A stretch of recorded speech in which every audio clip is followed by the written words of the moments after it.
Hello नमस्कार, welcome to inculcate learning. EMRS की classes जो हैं वो आप लोगों को ये और था बस शुरू कर दो मैम।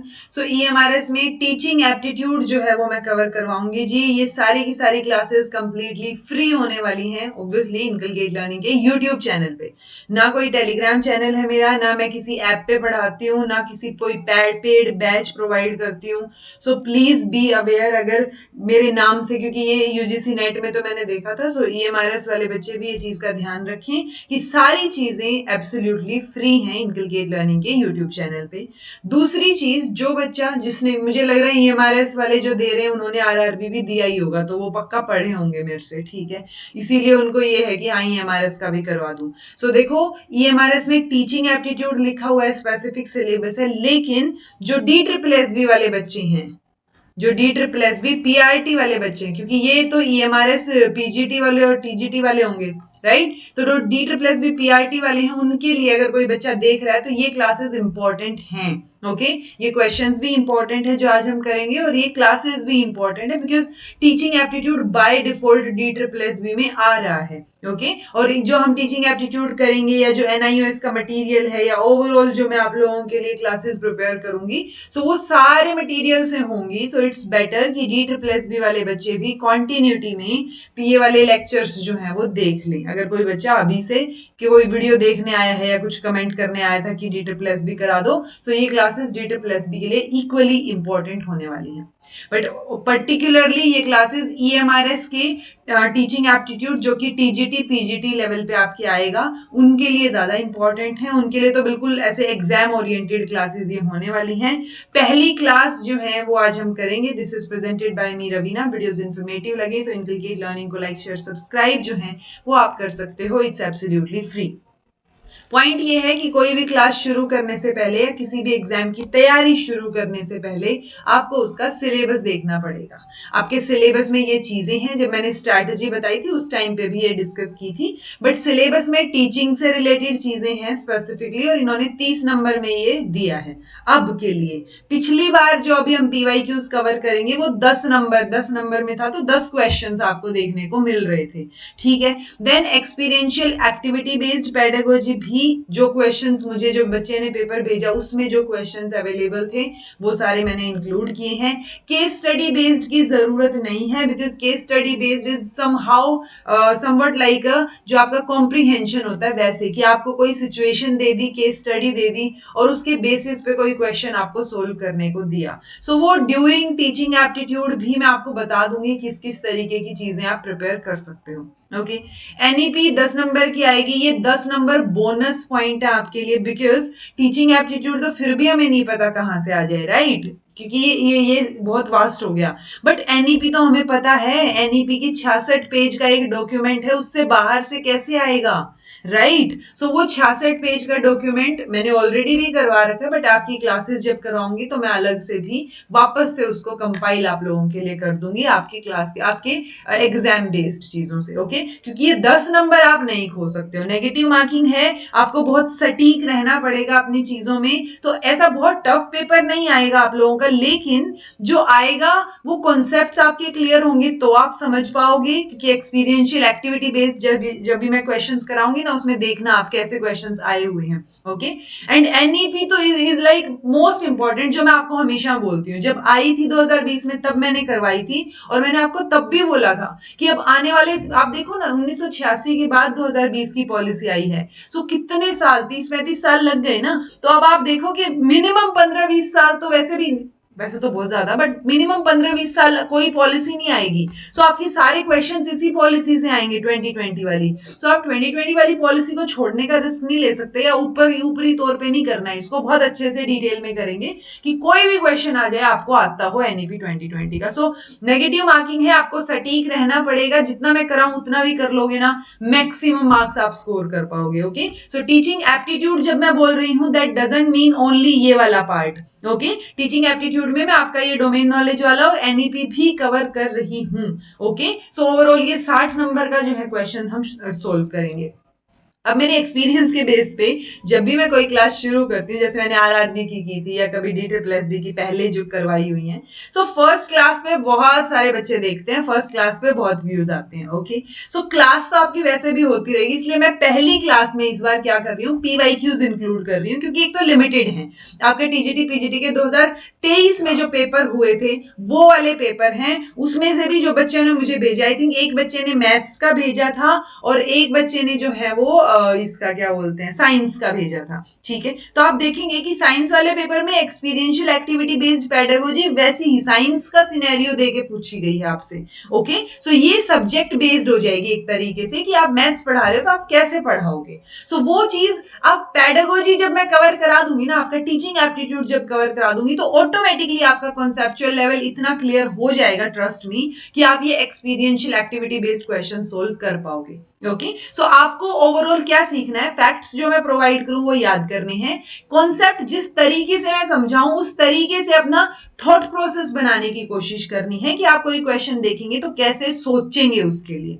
ओके, सो वो चीज रहेगी। फिलहाल EMRS TGT PGT दोनों पेपर मिला के और जो भी मेरे पास पेपर आए उनमें से मैंने ओवरऑल जो है वो क्वेश्चंस ढूंढे हैं कि अच्छा ये टीचिंग एप्टीट्यूड के, ये NEP के हैं, या ये कुछ एक क्वेश्चन एक्सपीरियंशियल एक्टिविटी बेस्ड हैं। सो वो आइडिया आपको हो जाएगा कि आप देखो 10 नंबर में जब आना था या 20 नंबर में जब आनी थी चीजें, तब किस लेवल से पूछा गया था, अब उसमें से और डीपर लेवल पे चीजें जाएंगी। ओके, तो इसके बाद अपनी जो सेकंड क्लास होगी वहां से मैं आपके कॉन्सेप्चुअल चीजें शुरू करूंगी, यानी कि आपका सिलेबस शुरू करूंगी।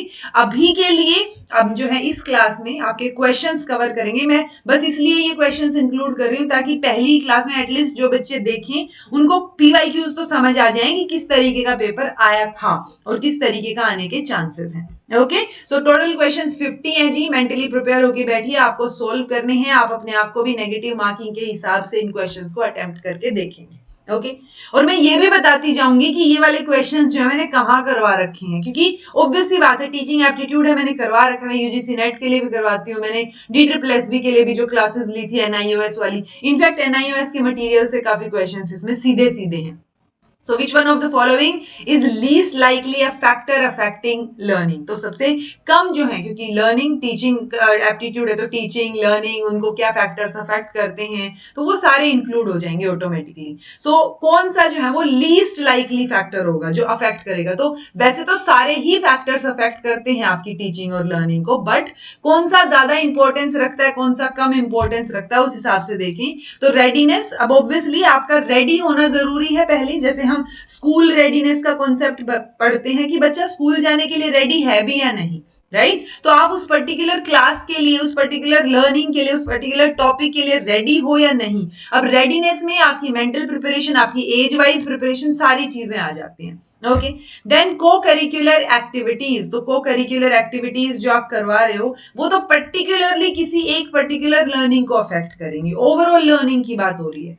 इमिटेशन, जब बच्चा इमिटेट करता है या आप जो कर रहे हो डेमोन्स्ट्रेट कर रहे हो उसको देख के करने की कोशिश कर रहा है, राइट? एंड देन मैच्योरेशन, जो लर्निंग और मैच्योरेशन में हम फर्क देखते हैं, वो भी मैंने KVS के टाइम पे करवाया था आप लोगों को, वहां तो पर्टिकुलरली टॉपिक था ये, मैच्योरेशन और लर्निंग में क्या फर्क है। सो मैच्योरेशन, तो मैच्योरेशन जो है वो समहाउ जेनेटिकली होता है, जो हम बोलते हैं कि बायोलॉजिकली रहेगा, लर्निंग जो है वो एनवायरमेंट बेस्ड ज्यादा रहेगी। ओके, बाकी सारी ही चीजें अफेक्ट करेंगी। सो को करिकुलर एक्टिविटी जो है वो लीस्ट लाइकली फैक्टर है जो अफेक्ट करेगा, बाकी तीन तो फॉर श्योर। NIOS का जो 502 मॉड्यूल मैंने करवाया था आप लोगों को, अगर आप देखेंगे तो उसमें डिट्टो करवा रखा है कि ये फैक्टर्स तो सीधे सीधे हैं जो अफेक्ट करेंगे, मैच्योरेशन, रेडीनेस, आपका एनवायरमेंट और मोटिवेशन। ठीक है, सो ये चार तो सीधे सीधे ही दे रखे थे, बाकी ऑब्वियस सी बात है इंटेलिजेंस, आपकी पर्सनालिटी, वो सारी चीजें भी अफेक्ट करेंगी लर्निंग और टीचिंग को। ओके, सो ये आंसर आपका को करिकुलर एक्टिविटी रहेगा। Which kind of ICT tool is not useful in learner centered approach? तो यूजुअली हम learner centered, बहुत सारे अप्रोच होते हैं वैसे तो, कंस्ट्रक्टिविस्ट अप्रोच, या फिर आपका मेजरली बात करें तो learner centered, टीचर centered या learning centered। ठीक है, तो वो सारी चीजें हम कवर करेंगे, अप्रोचेस भी, don't worry about that. But ये चार अप्रोच, अगर आपने थोड़ा सा भी NIOS का मटेरियल मेरा देखा हो जो मैंने आप लोगों को करवाया था, तो उसमें एक चैप्टर है ICT इन लर्निंग। ठीक है, वहां से डिट्टो ये क्वेश्चन आया हुआ है, मैंने करवाया हुआ है कि 4 टाइप के टूल्स होते हैं आपके, ये 4 टाइप तो सही दे रखे हैं, बट ये पूछ रहे हैं कि इनमें से कौन सा लर्नर सेंटर्ड नहीं है। तो देखो, अगर आपने नहीं भी पढ़ रखा हो तो कंस्ट्रक्टिव, कम्युनिकेटिव, इंफॉर्मेटिव, सिचुएटिंग। अगर मैं लर्नर सेंटर्ड बोल रही हूँ, दैट मीन्स बाय डिफॉल्ट पता है मुझे कि लर्नर सेंटर में है और लर्नर एक्टिवली पार्टिसिपेट कर रहा है, तो अपनी नॉलेज खुद कंस्ट्रक्ट कर रहा होगा वो, कहीं ना कहीं कम्युनिकेट भी कर रहा होगा, राइट। तो वो टूल्स भी, कम्युनिकेटिव टूल्स भी हेल्प करेंगे उसको कहीं ना कहीं। इंफॉर्मेटिव टूल, नाम से ही पता चल रहा है कि इंफॉर्मेशन प्रोवाइड करने के लिए है, जैसे टीचर हमें इंफॉर्मेशन प्रोवाइड करता है, वैसे ही आईसीटी की अगर मैं टूल की बात करूं तो क्या हो गया हमारे पास, www हो गया, यानी जो ये वर्ल्ड वाइड वेब है अपना या इंटरनेट है, वो सारे क्या है, वो स्टैटिक पेजेस जो हमें इंफॉर्मेशन प्रोवाइड करते हैं सिर्फ। तो इंफॉर्मेटिव टूल्स जो हैं वो सिर्फ इंफॉर्मेशन प्रोवाइड कर रहे हैं, जो पैसिव बच्चा बैठा है उसको, दैट्स इट। सो बच्चे का एक्टिव पार्टिसिपेशन नहीं है इंफॉर्मेटिव में, तो आंसर वही हो जाएगा। सो ये 4 टाइप के टूल्स हैं, मैंने करवा भी रखे हैं, एंड वापस से भी डिटेल में अभी आपके सिलेबस के अकॉर्डिंग आपकी क्लासेस में होंगे। ओके, सो इंफॉर्मेटिव टूल्स जो है वो लीस्ट यूजफुल रहेंगे जब हम लर्नर सेंटर्ड अप्रोच की बात करेंगे, ठीक है जी। उसके अलावा जो ये आईसीटी वाला चैप्टर है, मैंने इसमें ये चीज भी करवाई थी कि अश्योर मॉडल और आई केयर मॉडल, ठीक है। वैसे तो और भी मॉडल होते हैं, एडीडीआई मॉडल, बट वो नेट लेवल पे थोड़े से बात होते हैं, अदरवाइज ये दो तो स्पेसिफिकली आप लोगों के जो है वो इस वाले एनआईओएस के मटेरियल में ही अवेलेबल हैं। सो अश्योर मॉडल की फुल फॉर्म आपको पता हो, analyse learner, state the objectives, select methods, then utilize the media and material, require learning participation and evaluate and revise।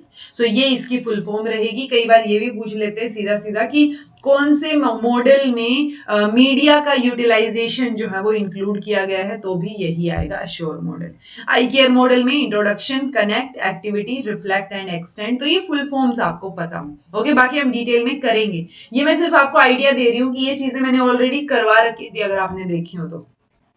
Then है जी, identify the statement which is not correct. अच्छा, कई बच्चों का ये भी क्वेश्चन था कि जो मैंने यूजीसी नेट के लिए टीचिंग एप्टीट्यूड करवाया है वो वाला करना चाहिए या नहीं करना चाहिए। सो देखो, टीचिंग एप्टीट्यूड है, वैसे तो एग्जाम बेस्ड चीजें अलग अलग हो जाती हैं। अगर यूजीसी का है तो वहां के क्वेश्चंस के हिसाब से वहां पे कुछ एक टॉपिक्स पर्टिकुलर होंगे कि वहां से क्वेश्चन आता ही है, राइट। बाकी हम आपके पेपर के हिसाब से एनालाइज अलग से करेंगे कि किस टाइप के क्वेश्चन आने के चांसेस हैं। ओके, तो अब आपको क्या करना है, अगर आपके पास टाइम है, आप फ्री बैठे हैं, तो मैंने जो पेपर 1 के लिए, यूजीसी नेट पेपर 1 के लिए अभी रिसेंटली हाल फिलहाल में एक मैराथन डाली थी, शायद 4.5 घंटे की होगी, ठीक है। सो आप वो सुन सकते हो, आपको उससे नोट्स बनाने की जरूरत नहीं है। ईएमआरएस वाले बच्चे सिर्फ ईएमआरएस वाली क्लासेस से भी नोट्स बनाएंगे, वो मोर देन इनफ रहेगा उनके लिए। Okay, so identify the statement which is not correct. So matching type of item is a form of multiple choice item. Every supply type item can be converted into selection type of item. Extended response item is an essay type item. Objective type of items are more preferably in measuring creative, more preferable in measuring creative ability of students. देखो, मान लो मुझे कुछ नहीं पता, वैसे तो ये test construction से रिलेटेड जो टॉपिक रहता है, क्योंकि आप ऑब्वियसली जब टीचिंग एप्टीट्यूड की बात कर रहे हो तो टीचर टेस्ट भी लेगा। अब टेस्ट लेगा तो उस टेस्ट की स्टैंडर्डाइजेशन टेस्ट है या नॉन स्टैंडर्डाइजेशन टेस्ट है, किस तरीके का टेस्ट है, वो वाली बात भी उठेगी। सो आप डीपर लेवल पे देख रहे हो ना चीजें, लेकिन ये इतना भी डीप नहीं है कि अगर आपने वो चीज पढ़ नहीं रखी हो तो आप कर ना पाओ।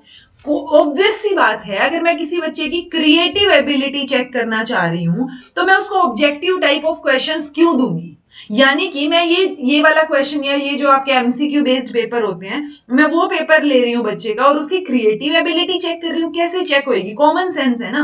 सो कुछ एक क्वेश्चन टीचिंग एप्टीट्यूड में कॉमन सेंस वाले ही हैं, आपको बस ये समझना है कि अच्छा मुझे इनके बारे में तो नहीं पता, पर मुझे ये फॉर श्योर पता है कि ऑब्जेक्टिव टाइप ऑफ आइटम्स जो हैं वो क्रिएटिव एबिलिटी के लिए तो प्रेफर नहीं किए जाते। क्रिएटिव एबिलिटी के लिए हमेशा ओपन एंडेड चीजें प्रेफर की जाती हैं, जिसमें बच्चा अपने हिसाब से लिख पाए चीजें, बच्चा अपने हिसाब से बता पाए, कर पाए। ओके, तो अगर मुझे क्रिएटिव एबिलिटी चेक करनी है तो मैं ऐसे टाइप क्वेश्चन दे दूंगी, कोई ओपन एंडेड क्वेश्चन दे दूंगी जिसमें बच्चा लिखे या जिसमें बच्चा अपना व्यू प्रेजेंट कर पाए। ऑब्जेक्टिव में तो एक ही आंसर आना है ना 4 में से, राइट, सो वो चीज है, सो ये फॉर श्योर चौथा गलत है। बाकी अगर मैं देखना भी चाहूं, so extended response item sort of जो आपके ओपन एंडेड क्वेश्चंस होते हैं उन्हीं को हम बोल सकते हैं, जिसमें आप एक्सटेंड कर सकते हो, तो वो ऐसे टाइप आइटम हो गया, ऑब्वियस है। सो ये बाकी तीनों चीजें ठीक है जी, ये वाली गलत हो जाएगी आपकी, तो आंसर आपका फोर्थ हो जाएगा।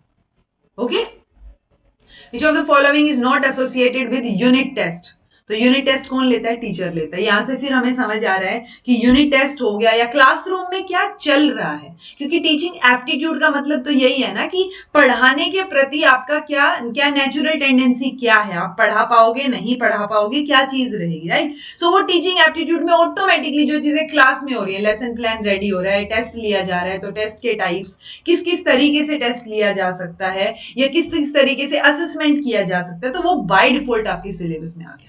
Okay, so which of the following is not associated with unit test. अगर आपको कुछ भी नहीं पता तो आपको इतना तो बेसिक पता होगा कि यूनिट टेस्ट टीचर क्लास में लेता है, राइट। आप लोगों के भी हुए होंगे unit test. So unit test का रिजल्ट ऑब्वियसली कई बार यूनिट टेस्ट के जो पेपर है वो पेरेंट्स से साइन करवाने नहीं दिया जाता, तो यूनिट टेस्ट का रिजल्ट तो पेरेंट्स के साथ शेयर होता है, ठीक है। Limited number of competencies, obvious सी बात है कि अगर टीचर एक यूनिट टेस्ट ले रहा है तो उस पर्टिकुलर यूनिट का ले रहा है ना, तो उस यूनिट के अलावा तो वो कोई चीज चेक ही नहीं कर रहा है, तो ऑब्वियस सी बात है कि जो आपकी कॉम्पिटेंसीज हैं या आपकी कैपेबिलिटी है वो उस यूनिट तक लिमिट है, राइट। सो उस तक ही लिमिट है चीजें, टीचर ही कंट्रोल कर रहा है टोटली सारी चीजें, टीचर ही वो टेस्ट बनाएगा। ऐसा भी नहीं है सीबीएसई ने अलग से कोई टेस्ट बना के दे दिया कि यही वाला यूनिट टेस्ट लेना है, नहीं ना। तो हर एक क्लास में हर एक स्कूल में अलग अलग टीचर अपना अलग अलग टेस्ट बना के बच्चे की कॉम्पिटेंसी चेक करेगा, सो वो टोटली कंट्रोल्ड बाय टीचर है। सो स्टैंडर्डाइज्ड अचीवमेंट टेस्ट का इस्तेमाल यहाँ पर नहीं होता है जी, ये इससे एसोसिएटेड नहीं है। आपको ये बात याद रखनी है कि जब टीचर टेस्ट ले रहा है, एक तो आप टेस्ट में सिर्फ इतना ध्यान रखो, एक तो टीचर टेस्ट ले रहा है, वो टीचर मेड टेस्ट हो गया, यानी टीचर ने बनाया है। वो नॉन स्टैंडर्डाइज टेस्ट है, क्योंकि स्टैंडर्डाइज जब किया जाता है ना एक टेस्ट को, तो वो एक पर्टिकुलर एज ग्रुप के लिए, एक पर्टिकुलर लोगों के लिए एप्लीकेबल हो जाता है। जैसे सीबीएसई अगर 10वीं क्लास का पेपर ले रहा है, सो वो जो 10वीं क्लास का पेपर है वो पूरे देश में सेम हो रहा है ना। ऐसा तो नहीं है केरला में अलग 10वीं का पेपर हो रहा है या हमारे यहाँ अलग आ गया, नहीं। जब बोर्ड एक हो गया, सीबीएसई बोर्ड हमने बोल दिया, central board of school education, तो वो बोर्ड सबके लिए सेम बना रहा है, तो उसने सबके लेवल का बनाने की कोशिश की है। सो वो स्टैंडर्डाइज करते हैं टेस्ट को, राइट। तो वो स्टैंडर्डाइज अचीवमेंट टेस्ट आप उसको बोल सकते हो। तो ऑब्वियस सी बात है यूनिट टेस्ट में कहां पे स्टैंडर्डाइज टेस्ट यूज होता है, right. Creative student is one who has, तो देखो स्टूडेंट या लर्नर आ गया तो उसका क्रिएटिविटी, उसका इंटेलिजेंस, उसकी पर्सनालिटी, ये चीजें तो ऑटोमेटिकली आ गई, यानी यहां से इनसे रिलेटेड और कुछ नहीं तो कॉन्सेप्चुअल क्वेश्चन तो आ ही सकता है, राइट। कि अगर ज्यादा फैक्चुअल थियरी वगैरह नहीं भी पूछी तो भी स्टूडेंट से रिलेटेड और जो चीजें हैं, उसकी जो कैरेक्टरिस्टिक्स हैं स्टूडेंट की या लर्नर की, वो तो पूछेगा, राइट। सो क्रिएटिव स्टूडेंट कौन सा होगा? जिसमें रट्टाफिकेशन की एबिलिटी हो कि रट लेता है अच्छे से, नहीं भाई, उसको तो हम क्रिएटिव नहीं बोलेंगे, उसने रटा है बस, ठीक है, मेमोराइज कर ली चीजें। वो होता है ना, उसमें है 3 इडियट में, आप मुझे बता दीजिए मैं याद कर लेगा तो वो याद करने वाली कोई क्रिएटिव स्टूडेंट की एबिलिटी नहीं है। Okay, ability to solve problems, okay, sounds better, अगर प्रॉब्लम सॉल्व कर पा रहा है, okay. Originality and flexibility of ideas या अबव एवरेज आईक्यू हो जिसका, सो हर एक अबव एवरेज आईक्यू वाला बच्चा क्रिएटिव नहीं होता है, ओके। अगर कोई बच्चा किसी पर्टिकुलर चीज से रिलेटेड ओरिजिनल आइडियाज प्रेजेंट कर पाए, फ्लेक्सिबल आइडियाज प्रेजेंट कर पाए, फ्लुएंट हो, उस आइडिया को इलैबोरेट कर पाए, जब ये 4 कैरेक्टरिस्टिक होती हैं या ये 4 एलिमेंट्स हैं जो क्रिएटिविटी के माने जाते हैं, ओके। आपने बीएड लेवल पे या फिर पहले पढ़ा होगा क्रिएटिविटी का टॉपिक, ओके। सो ओरिजिनलिटी और फ्लेक्सिबिलिटी ऑफ आइडिया जो है वो क्रिएटिविटी के एलिमेंट है। तो जो बच्चा ओरिजिनल फ्लेक्सिबल रहेगा आइडियाज के साथ वो क्रिएटिव रहेगा, ओके। कई बार होता है कि प्रॉब्लम सॉल्व तो कोई भी कर देगा लेकिन वो क्रिएटिव हो ऐसा जरूरी नहीं है, तो सेकंड ऑप्शन नहीं आएगा, okay. Which principle of playway method helps in cultivating self discipline? So playway method का पता होना जरूरी है। एक है kindergarten method, एक है playway method, ये दोनों अलग अलग हैं but some sort of same है। तो फ्रोबिल ने दिया था आपका kindergarten method, उसके बाद जो है ये playway method आया था, okay. So principle of creativity, responsibility, complete freedom या एक्टिविटी। तो सेल्फ डिसिप्लिन कौन सा क्रिएट करेगा इसमें से? सेल्फ डिसिप्लिन मतलब you are accountable for your जो जो है, जो भी आप काम कर रही हो। ओके, सो रिस्पॉन्सिबल हो आप, ठीक है। तो प्लेवे मेथड जो है कुछ पर्टिकुलर चीजों में सेल्फ डिसिप्लिन है, तो प्रिंसिपल ऑफ रिस्पॉन्सिबिलिटी जो है वो आपका अप्रोप्रिएट आंसर रहेगा। हेनरी कैल्डवेल कुक, या हेनरी कुक ने जो है ये मेथड दिया था उनकी बुक द प्लेवे 1917 में। सो किंडरगार्टन से जो है रिलेट करके आप बोल सकते हो थोड़ा सा कि हाँ, उन्होंने दिखाई थी इंपॉर्टेंस कि प्ले की इंपॉर्टेंस होती है, इसीलिए उन्होंने किंडरगार्टन बनाया था फ्रोबेल ने, फ्रेडरिच फ्रोबेल ने। बट कुक ने ये जो आइडियाज हैं वो और ज्यादा प्रैक्टिकल लेवल पे और हैंड्स ऑन अप्रोच के लिए जो है यूज किए कि बच्चे ज्यादा एंगेज रहे, तो वो प्लेवे मेथड था। इन दोनों का नाम याद रख लो, हो सकता है सीधा सीधा ही पूछ ले कि प्लेवे मेथड किसने दिया। सो एक आधा फैक्चुअल क्वेश्चन ऐसे आने के चांसेस जरूर हैं। Complete the statement. If teaching is nothing has been in teaching if nothing has been learned, nothing has been examined, observed, taught or studied। मैंने अगर टीचिंग एप्टीट्यूड की आपकी मैराथन ली थी जो EMRS के लिए, उसमें भी मैं हर बार टीचिंग जब भी पढ़ाती हूँ हमेशा बताती हूँ कि इफेक्टिव टीचिंग हम किसको बोलेंगे। सो इफेक्टिव टीचिंग वो टीचिंग होगी जब बच्चे को समझ आ गया है। टीचिंग का प्रोसेस ही तब पूरा होगा जब लर्निंग हो जाएगी। ओके, सो मैं हमेशा बोलती हूँ ना कि अगर मेरी ये जो मैं क्लास ले रही हूँ उसका फायदा तब है जब बच्चे मुझे कमेंट करके बता रहे हैं ना, जो कि हाँ जी समझ आ गया या ये दिक्कत आई। सो वहां पे लर्निंग कंप्लीट हुई है, सिर्फ क्लास लेने तक कंप्लीट नहीं। अगर टीचर पढ़ा रहा है वहां तक उसी को टीचिंग नहीं बोलते। इफेक्टिव टीचिंग उसको बोलेंगे कि टीचर ने जो पढ़ाया वो बच्चे को समझ आ गया, यानी इफेक्टिव टीचिंग में ऑटोमेटिकली लर्निंग इन्वॉल्व्ड है। और लर्निंग हुई है नहीं हुई है वो हमें कैसे पता चलेगा? जब बच्चा फीडबैक देगा, रिस्पॉन्स करेगा। Okay, so teaching if nothing has been learned, यानी कुछ सीखा ही नहीं गया तो कुछ पढ़ाया ही नहीं गया, दैट मीन्स, ठीक है। तो नथिंग हैज बीन टॉट, तो अगर पढ़ाया जाता तो समझ आ जाता, यानी लर्निंग नहीं हुई है तो पढ़ाया भी नहीं गया, टीचिंग भी पूरी नहीं हुई है। ओके, सो ये चीज आपको ध्यान रखनी है कि इफेक्टिव टीचिंग का मतलब हम क्या लेके चलते हैं।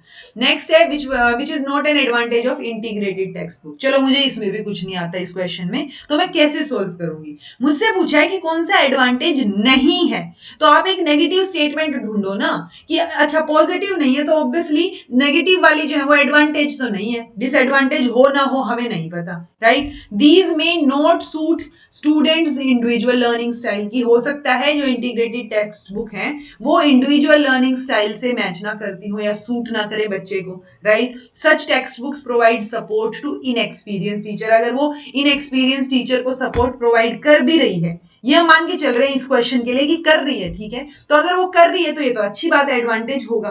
टेक्स्ट बुक को सिलेबस की तरह यूज किया जा सकता है, ये भी एडवांटेज होगा कि इंटीग्रेटेडली एक टेक्स्ट बुक बना दी। दीज प्रोवाइड रेडीमेड मटेरियल, तो ऑब्वियस सी बात है कि इंटीग्रेटेड टेक्स्ट बुक है तो मटेरियल तो आपको प्रोवाइड कर दिया। सो अगर ये तीन चीजें सही लग रही हैं तो ये तीनों तो एडवांटेज हुए ना, सो ये डिसएडवांटेज हो जाएगा फिर ऑटोमेटिकली। ओके, तो आपको वो आप उसका एस्पेक्ट देखो, हो सकता है आपको कोई कॉन्सेप्ट ना पता हो लेकिन आपको पता तो है ना पढ़ना कैसे, अप्रोच कैसे करना है उसको। Okay, teacher first tells the rule and principle, और फिर जो है वो एग्जाम्पल के थ्रू कॉन्सेप्ट को एक्सप्लेन करता है। यानी रूल यानी कि जनरल चीज बताइए टीचर ने, और फिर वो स्पेसिफिक एग्जाम्पल्स के ऊपर जा रहा है। जब भी टीचिंग करवाया होगा मैंने इंडक्टिव डिडक्टिव वर्ड जरूर बताया होगा, हमेशा बताती हूं। डिडक्टिव देखो ABCD, डी पहले आया, तो डिडक्टिव जो है वो जनरल टू स्पेसिफिक की बात करता है, और इंडक्टिव जो है वो स्पेसिफिक टू जनरल की बात करता है, उल्टा। ओके, ऐसे आप याद रख सकते हो। डिडक्टिव इंडक्टिव तो अल्फाबेटिकली जाओ, ये तो पता ही है जनरल टू स्पेसिफिक या स्पेसिफिक टू जनरल है। सो कंफ्यूजन क्रिएट करने के बजाय डी के बाद आएगा EFG, ठीक है। तो डिडक्टिव जनरल टू स्पेसिफिक की बात करेगा। अगर मैं उल्टा करती कि मैं एक एक एग्जाम्पल पहले करवाती और फिर लास्ट में एक जनरल रूल बताती तो वो इंडक्टिव हो जाता। ओके, तो इस तरीके का क्वेश्चन आपको थोड़ा सा कॉन्सेप्चुअल हो जाता है कि चीज भी पता हो और वो कॉन्सेप्ट पता हो आपको, तो आंसर डिडक्टिव हो जाएगा। Which one of the following is not the characteristic of assessment for learning? Assessment for learning, assessment of learning, assessment as learning, ये तीनों कॉन्सेप्ट मैं हमेशा आप लोगों को बताती हूँ और मैंने अच्छे से समझा रखा है कि आपको रटने की भी जरूरत नहीं है। असेसमेंट फॉर लर्निंग, फॉर के लिए, हिंदी में पढ़ते हैं ना हमेशा, ये तो पढ़ा हुआ है बचपन में, के लिए, ठीक है। यानी असेसमेंट हो रही है लर्निंग के लिए, यानी लर्निंग अभी पूरी हुई नहीं है। ये क्या हो गया जी? फॉर्मेटिव असेसमेंट भी बोलते हैं इसको, कई बार बता रखा है, फॉर्मेटिव असेसमेंट। ओके, अगर मैं असेसमेंट ऑफ लर्निंग बोल रही हूं यानी लर्निंग हो चुकी है, तो असेसमेंट किसकी हो रही है? लर्निंग की। ऑफ का मतलब का की होता है ना, तो लर्निंग की असेसमेंट यानी learning is already completed, that means summative. ठीक है, तो वो क्या हो गई? Summative assessment. तो assessment for learning formative, for से फॉर्मेटिव, फोर फॉर्मेटिव, ये याद रख लो। ओके, असेसमेंट ऑफ लर्निंग जो है वो समेटिव बच गया। देन असेसमेंट एज लर्निंग, जैसे मान लो आपको कुछ नहीं पता था बट आप ये क्वेश्चंस देख रहे हो, तो क्वेश्चंस करते करते आप असेस भी कर रहे हो और सीख भी रहे हो, दोनों चीजें साथ हो रही है ना, तो वो assessment as learning.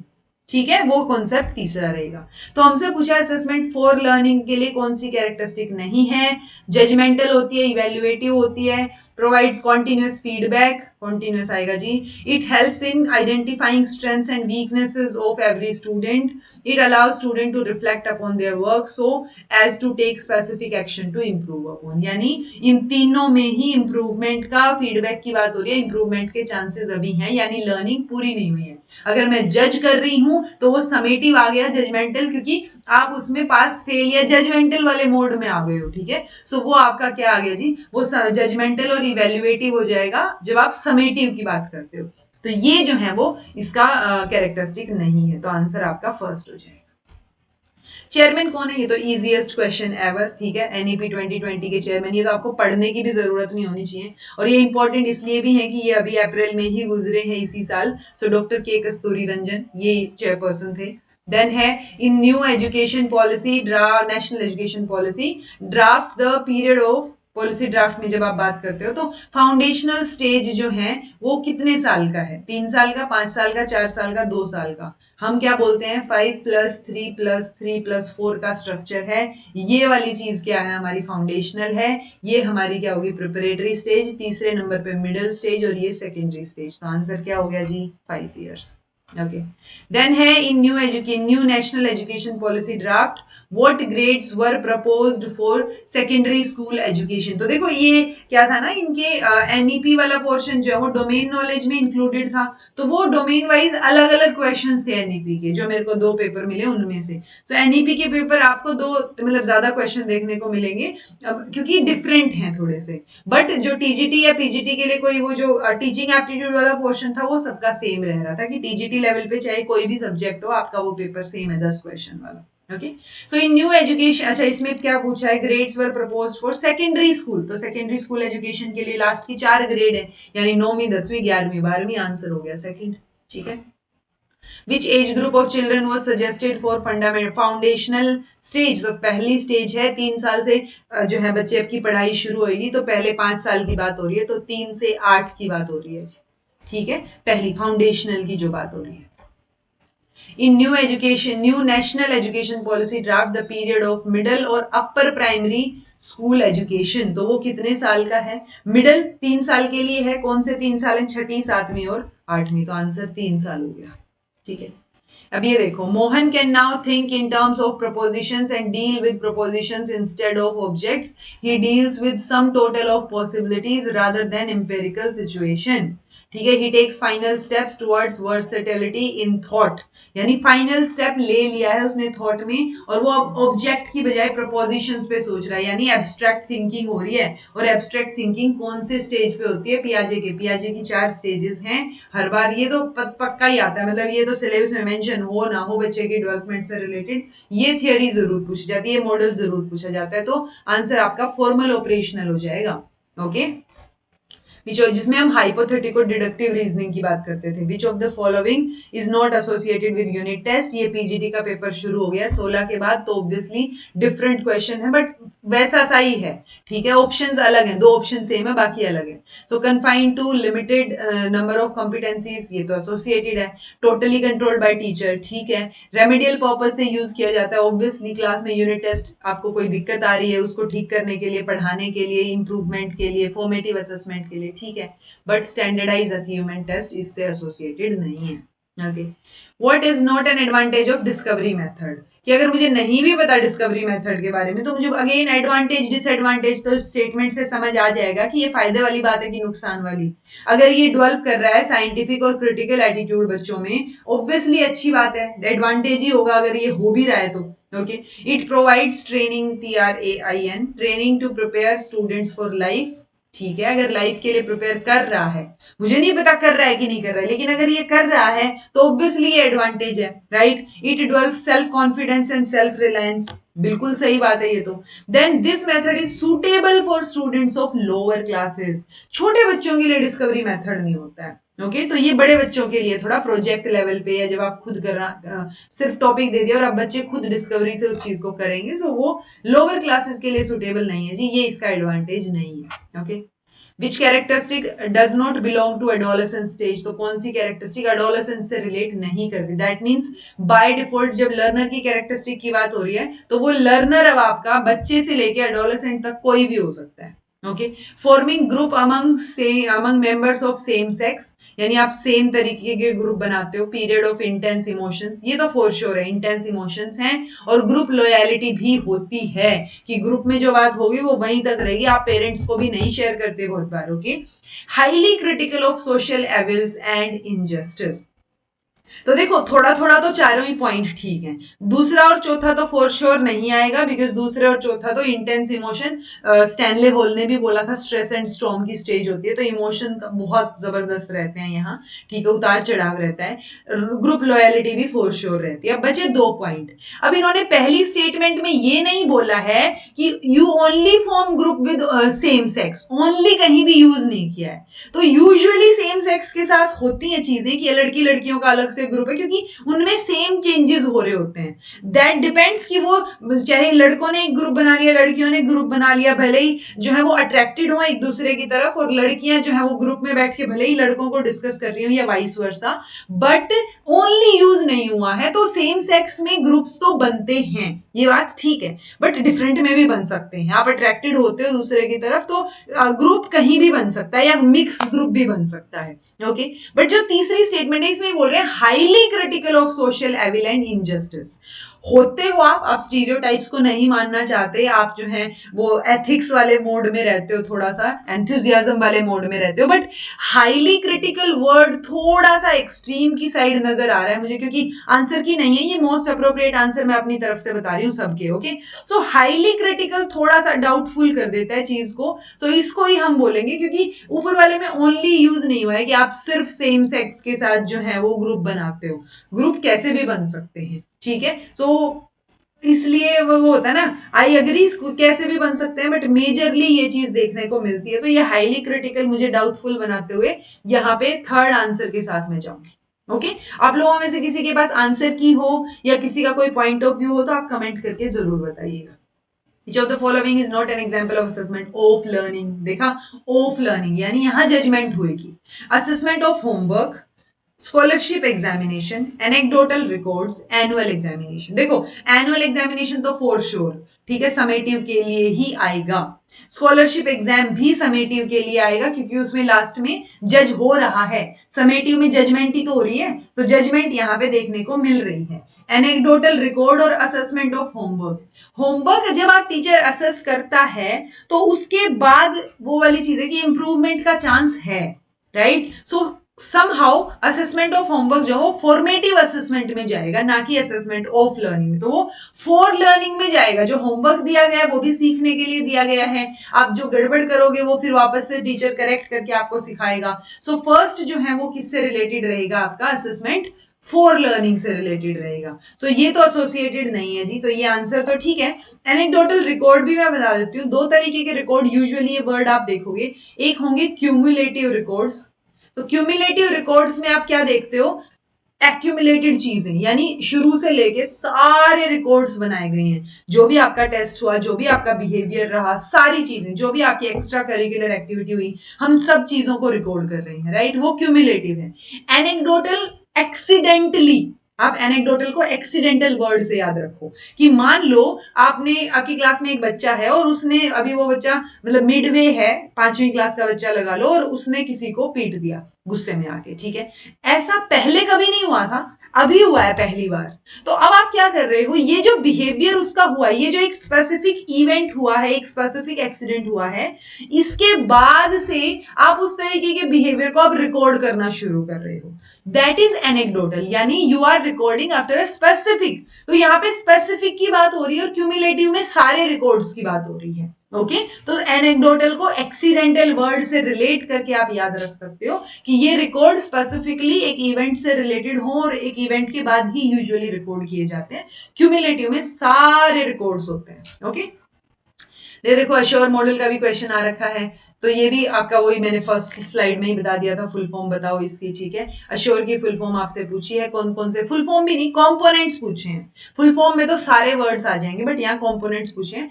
Then activity, okay assure में सबसे पहले तो एनालाइज होगा ना, एक्टिविटी कैसे होगा, so analyse the content, learner या लर्नर, तो एनालाइज द लर्नर होगा, ये भी नहीं होगा। Analyse the learner, state the aim या objective, select the method and material, media, media को भी तो सिलेक्ट करना है, सो मीडिया वर्ड तो पक्का से आएगा ही आएगा, तो फोर्थ हो जाएगा जी। Which one of the following is not the characteristic of teacher centered approach? Teacher के ऊपर फोकस है, यानी टीचर ही सब कुछ कर रहा है, ठीक है।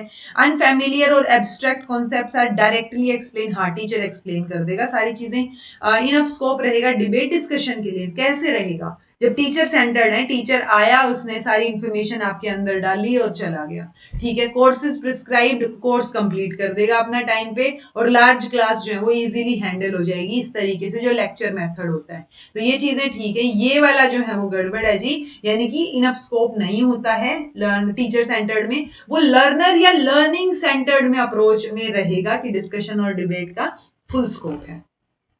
Effective teaching bye and large is a function of, तो इफेक्टिव टीचिंग क्या है कि टीचर की एबिलिटी जो बच्चे को समझा दे, ठीक है। अभी तक क्या बोल रही हूं मैं चिल्ला चिल्ला के कि इफेक्टिव टीचिंग तब मानी जाएगी जब बच्चे को समझ आ गया है, तो टीचर की ability to make students learn. Okay What should not be a role of teacher in construction of knowledge by students? So क्या रोल नहीं रहेगा टीचर का, ठीक है, जब नॉलेज कंस्ट्रक्ट हो रही है। Supporting cooperative collaborative learning in classroom, अच्छी बात है, सपोर्ट हो रही है, कोऑपरेशन हो रहा है, कोलैबोरेशन हो रहा है, फोकस हो रहा है रियलिस्टिक अप्रोच पे ताकि रियल वर्ल्ड प्रॉब्लम्स को सोल्व किया जा सके, ये भी अच्छी बात है। Discouraging self analysis and self assessment, यानी टीचर जो है वो डिस्करेज कर रहा है कि खुद को एनालाइज मत करो, ऐसे क्यों करेगा, और कुछ छोड़ो, टीचर डिस्करेज ही क्यों करेगा, ठीक है। तो डिस्करेज वर्ड ही गड़बड़ हो गया। तो आपको एटलीस्ट आप लोगों का जो एग्जाम है ईएमआरएस का या DSSB वगैरह वाले जो एग्जाम है, इसमें आप फोकस किया करो कि किस बारे में बात हो रही है। आप पॉजिटिव नेगेटिव एस्पेक्ट देख के भी सोल्व कर पाओगे कि अच्छा ये तो नेगेटिव स्टेटमेंट लग रही है, ये नेगेटिव वर्ड है, टीचर ऐसा क्यों ही करेगा, राइट, या बच्चा ऐसा क्यों सोचेगा या बच्चा ऐसा क्यों करेगा, सो वो नेगेटिव पॉजिटिव देख के भी सोल्व हो जाएंगी चीजें। Being sensitive to the previous experience of each and every student in the class, ये ठीक है, सेंसिटिव रहना है, बट थर्ड जो है वो टीचर का रोल नहीं है जी। Okay if students are not taking interest in their studies, teacher should, तो टीचर को क्या करना चाहिए, ठीक है, सो एक कंप्लेन फाइल कर देनी चाहिए, ये समहाउ एक्सपीरियंशियल वाली पेडागोजी में आ जाएंगे, ठीक है। Find a complain with principal, मैंने आपको बताया हुआ है कि इस तरीके का जब भी कोई क्वेश्चन आए कि टीचर क्या करेगा, बच्चे को कंप्लेन कर देगा, ये टीचर हमेशा बच्चे को समझने की कोशिश करेगा, कोई पनिशमेंट के बारे में नहीं सोचेगा, पॉजिटिव सोचेगा टीचर। तो टीचर कारण और वो जो इंटरेस्ट नहीं है वो क्यों नहीं है वो ढूंढ के और करेक्टिव मेजर्स लेने की कोशिश करेगा। ओके ऐसा नहीं है कि उनसे पूछेगा कि क्यों जो है वो इंटरेस्ट नहीं ले रहे हैं पढ़ाई में, कि क्यों नहीं पढ़ रहे हो, वो क्यों, उनको भी नहीं पता होता उस स्टेज पे जब बच्चे होते हैं। Tell them that taking interest in their, वो उनके अच्छे रिजल्ट्स आएंगे, नहीं, हम रिजल्ट ओरिएंटेड बात नहीं करते, हम टीचर सोचेगा, देखेगा, समझेगा, कॉज ढूंढने की कोशिश करेगा और फिर उसको ठीक करने की कोशिश करेगा। सो ये जो है टीचर काम करेगा जब बच्चे इंटरेस्ट नहीं ले। Which of the following components of pre-service teacher education program has greater scope for experiential learning? तो experiential learning का scope कहाँ पे है जब pre-service की बात आती है, तो pre-service is like B.Ed, नौकरी लगने से पहले वाली, ठीक है। तो बीएड किया आपने, pedagogy courses through use of critical thinking, pedagogy courses, foundational courses वो तो हो ही रहा है ना बाय डिफॉल्ट, उससे एक्सपीरियंशियल की बात कहां से आई? क्रिटिकल रीडिंग या internship? Internship through school attachment. So ये सबसे मेजर कंपोनेंट रहेगा जो इंटर्नशिप रहती है, जहां पे एब्सेंट भी अलाउड नहीं होती है। So internship is very important. Okay, experience के लिए। What is the full form of ABC NEP 2020? Easiest question अगर कोई दे सकता है तो, so academic bank of credit, ABC. As per NEP 2020, students' holistic multi-dimensional progress card will be redesigned in which of the following format? Continuous progress card, 360 progress card, comprehensive progress या tabular। तो 360 degree holistic बात हो रही है ना, तो पूरा 360 degree जो है वो उसकी प्रोग्रेस हम एनालाइज करेंगे, देखेंगे, तो वो कार्ड बताएगा उसकी सारी performance. As per NEP 2020, from which class will vocational education be introduced? तो यूजुअली हम बोलते हैं ना मिडिल लेवल पे ही, राइट। तो 6th 7th 8th की अगर बात हो रही है तो 6th क्लास से ही शुरू हो जाएंगी चीजें, ठीक है। इनफैक्ट इन्होंने 10 दिन जो है वो बैगलेस मूवमेंट भी करके है कुछ, वो आप एक बार पढ़ के देखिएगा, अदरवाइज एनईपी करेंगे तब भी मैं करवाऊंगी। सो वो 10 डेज की बात करते हैं कि बच्चे बैग लेके ना आए, वो समझे चीजों को, तो वो वोकेशनल एजुकेशन इंट्रोड्यूस करनी है 6ठी से ही। Which age group does the NEP 2020 target for ECC, Early Childhood Care and Education? So कौन सा ग्रुप है? तो अर्ली चाइल्ड, मैंने आपको बताया हुआ एनईपी करवाते हुए कि ECC की बात अच्छे से पहली बार हुई है किसी पॉलिसी में। सो ये 3 से 6 साल के बच्चे की बात कर रही हैं, क्योंकि 6 साल से तो बच्चा पहली क्लास में आ गया, उससे पहले यानी जो अर्ली चाइल्डहुड है उस टाइम पे जो केयर और एजुकेशन होनी चाहिए वो 3 से 6 साल की में होगी, जिसमें हमने बात भी की हुई है कि बच्चा जो है वो पहले ये अपना ये होता है ना आंगनवाड़ी में जाएगा, देन बाल वाटिका में, बाल प्री स्कूल एंड बाल वाटिका। तो ये 3 चीजें अवेलेबल होती हैं इस 3 से 6 साल के एज में।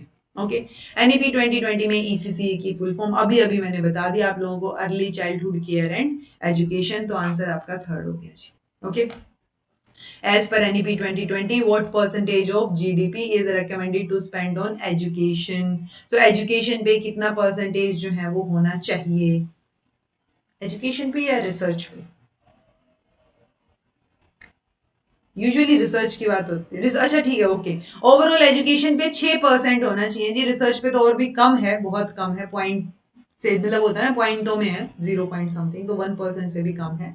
सो एजुकेशन पे 6% का स्पेंड होना चाहिए, ऐसा इन्होंने बोला है। ये बात जो है वो कोठारी कमीशन के बाद एनईपी फर्स्ट एनईपी में भी बोली गई थी, बट ऐसा कुछ होता नहीं है कि इतना इसके ऊपर वो कर दें हम खर्च।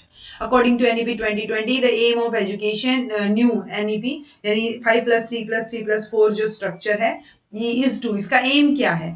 नंबर ऑफ एग्जाम्स और असेसमेंट को इंक्रीज करना, एजुकेशन सिस्टम को सिंप्लीफाई करना, रोड लर्निंग को प्रमोट करना, या फ्लेक्सिबिलिटी और मल्टीडिसिप्लिनरी अप्रोच जो है उसको इंश्योर करना। ऑब्वियसली हम रोड लर्निंग क्यों करेंगे, ठीक है, सिंप्लीफाई करना, बट ये ऑप्शन ज्यादा बेटर है, ना ही फर्स्ट होगा। तो सिंप्लीफाई भी ठीक है, सिंप्लीफाई करो चीजों को, बट फ्लेक्सिबिलिटी इंश्योर करो और मल्टीडिसिप्लिनरी अप्रोच जो है वो इंश्योर करो, is the best answer. Okay, Which one of the following is not a characteristic of intrinsic motivation? That means जब learner की characteristic की बात आ रही है तो motivation का topic भी आ गया, तो आपको motivation के basics पता हो, theories के मोटे मोटे नाम पता हो, तो वो more than enough हो जाएगा, ठीक है।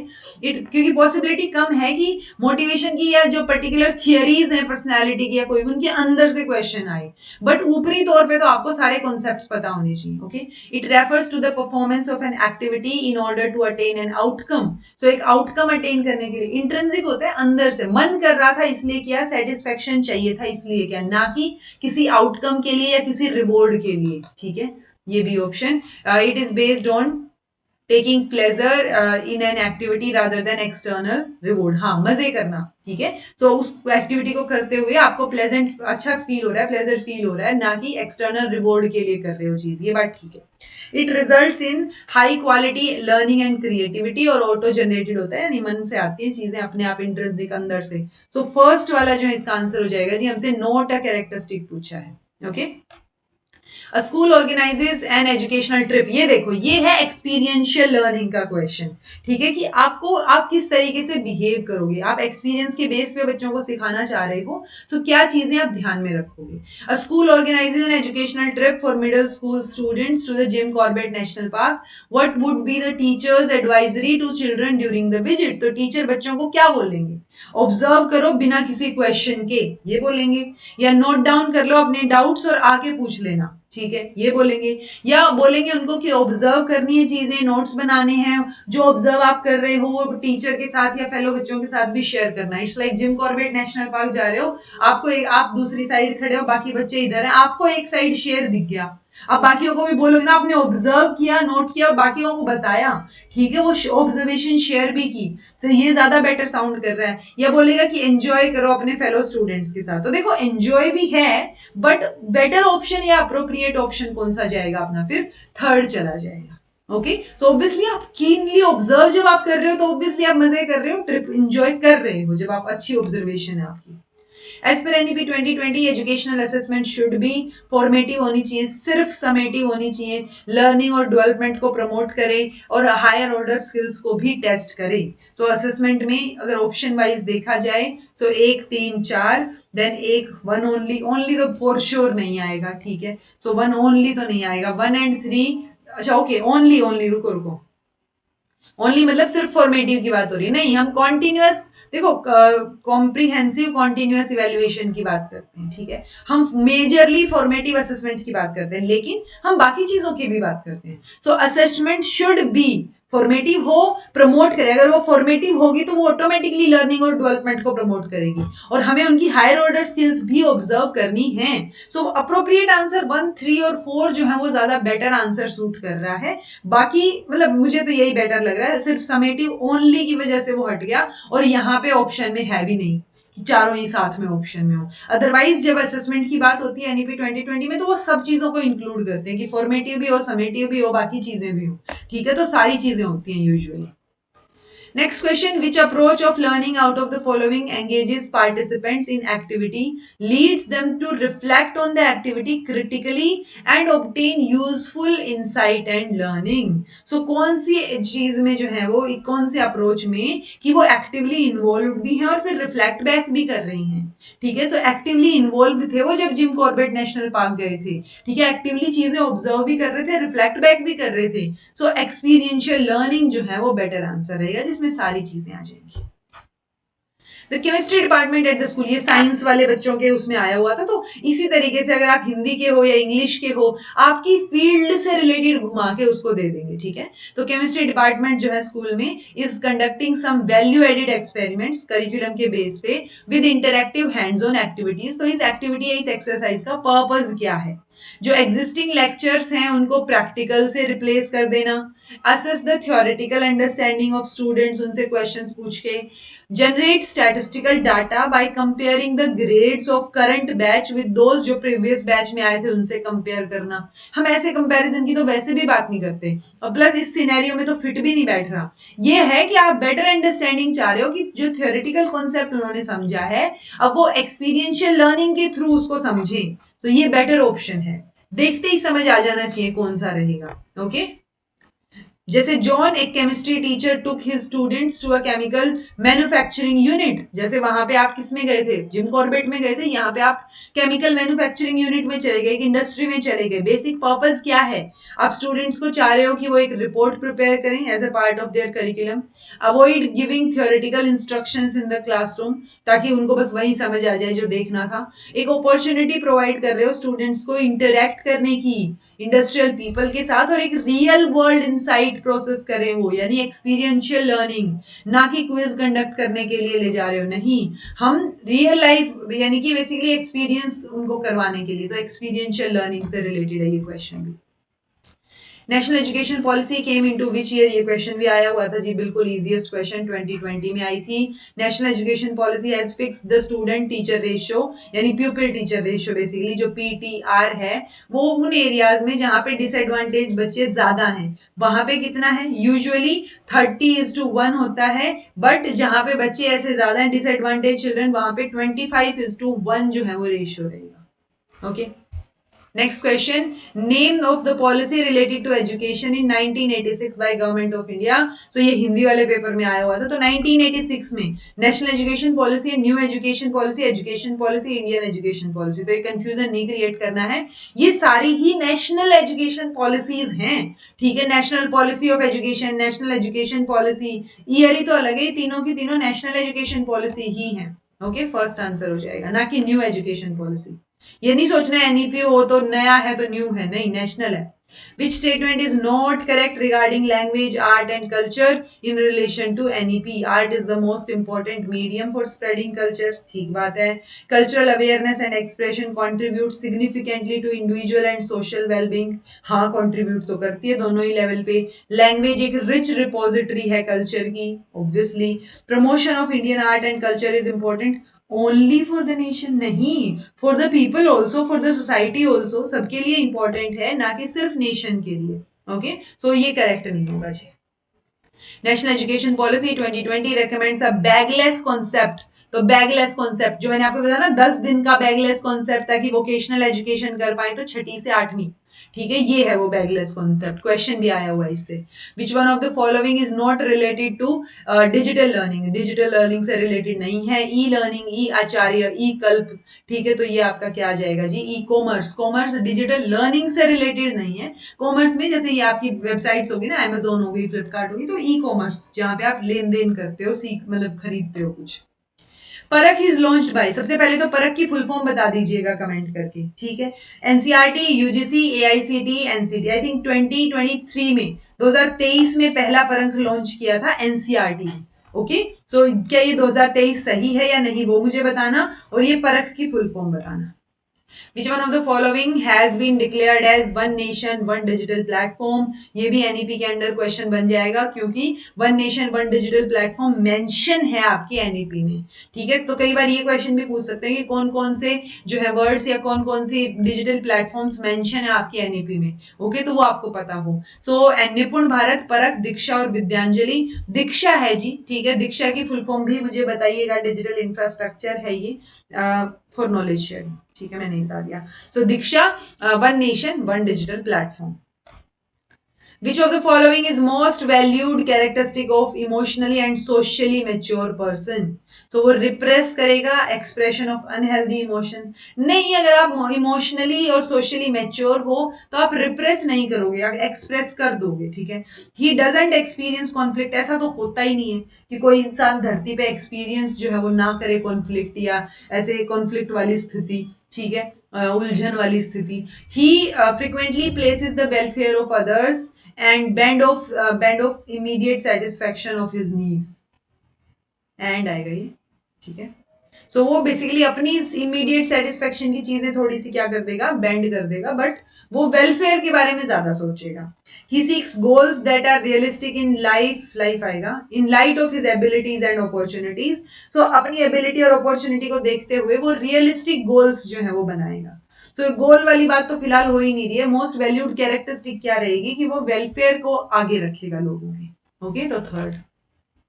Term incubation is associated with creative thinking, critical thinking, analytical thinking, abstract thinking. Incubation जो है वो क्रिएटिव थिंकिंग से रिलेटेड है जी। 4 स्टेप होते हैं, प्रिपरेशन, इंक्यूबेशन, इल्यूमिनेशन और वेरिफिकेशन। ठीक है, तो क्रिएटिव थिंकिंग हम करेंगे, ये सारी चीजें cover, don't worry. In context of Maslow's hierarchy of needs. तो देखो, मैस्लो की हायरार्की ऑफ नीड्स पूछ ली, यानी कि मोटिवेशन से थियरी भी पूछ ली, राइट। सो आपको पता हो ये चीजें। इनकरेक्ट कौन सी है? Which one of the following is incorrect? Cognitive needs are at lower level। तो इसके लिए आपको जो needs हैं, पहले ये 5 स्टेप मॉडल होता था, अब ये 8 स्टेप मॉडल है, तो आपको 8 के 8 स्टेप्स पता होने चाहिए।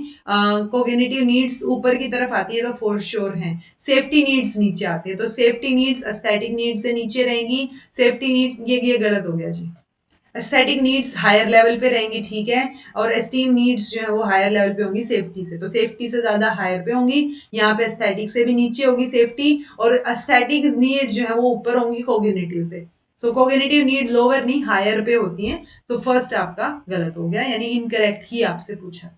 ओके सो ये आपके क्वेश्चंस हो गए हैं जी नेक्स्ट क्लास से, क्योंकि सिलेबस इतना है नहीं जो मैं सिलेबस डिस्कस करने के लिए कोई और क्लास लूं। सो फर्स्ट क्लास में हमने सिलेबस भी देख लिया अपना, और उसके साथ साथ हमने आपके क्वेश्चंस भी देख लिए किस तरीके से आए हुए हैं। ये इसीलिए इंक्लूड किए कि फर्स्ट क्लास तो फिर भी सारे बच्चे देखते हैं, तो कम से कम पीवाई क्यूज तो देख के जाओ, और कुछ नहीं तो, राइट। सो सेकेंड क्लास से हम अपने कॉन्सेप्चुअल चीजें शुरू करेंगे, एंड जैसे ही सिलेबस कंप्लीट हो जाएगा, जितने भी क्वेश्चंस टीचिंग एप्टीट्यूड से रिलेटेड कहीं एग्जाम्स में आए हुए हैं या यूजीसी में आए हुए हैं, तो वो सारे के सारे मैं कोशिश करूंगी इंक्लूड करने की। अदरवाइज आप जो फर्स्ट मैराथन है टीचिंग एप्टीट्यूड की, नेक्स्ट क्लास जब तक आए तब तक टीचिंग एप्टीट्यूड की जो पेपर 1 के लिए क्लास है वो वाली देख लेना। मैं आपकी अलग से प्लेलिस्ट बना के उसमें ये क्लास और आपकी टीचिंग एप्टीट्यूड की मैराथन वाली क्लास ऐड कर दूंगी, आप वो देख लीजिएगा। Okay so this was all about today. Thank you so much for watching. I hope आपको थोड़ा सा इंसाइट मिला हो, हेल्प हुई हो। बाकी टीचिंग एप्टीट्यूड की टेंशन मत लीजिए, आप इंकलकेट लर्निंग वाली ये वाली जो मैं क्लासेस कराऊंगी ये भी फॉलो करोगे, मोर देन इनफ होंगी। रही बात DSSB वाले बच्चों की, पहले EMRS की टीचिंग एप्टीट्यूड की क्लासेस खत्म होंगी, उसके बाद DSSB की क्लासेस शुरू कर पाऊंगी। ओके सो EMRS वाली classes by default okay DSSB के लिए हेल्पफुल हैं। सो आप ये चीज ध्यान में रख के चलिए। हो सकता है मैं बाद में EMRS की जो क्लासेस है वो एज इट इज DSSB वाली क्लासेस में डाल दूं, और उसके बाद से हम शुरू करें कि और क्या हो सकती हैं। सो इसीलिए मैं थंबनेल पे भी लिख रखा है मैंने कि इंपॉर्टेंट फॉर DSSB ऑल्सो। तो DSSB वाले बच्चों के लिए तो पहाड़ जैसा सिलेबस है, तो ये सारा टीचिंग एप्टीट्यूड तो खत्म करो जब तक हम बाकी चीजें करेंगे। ओके सो ये क्लासेस इंपॉर्टेंट है जी सबके लिए। This was all about today. Thank you so much for watching. Be happy, keep smiling, be consistent in your efforts. Take care. See you in next class.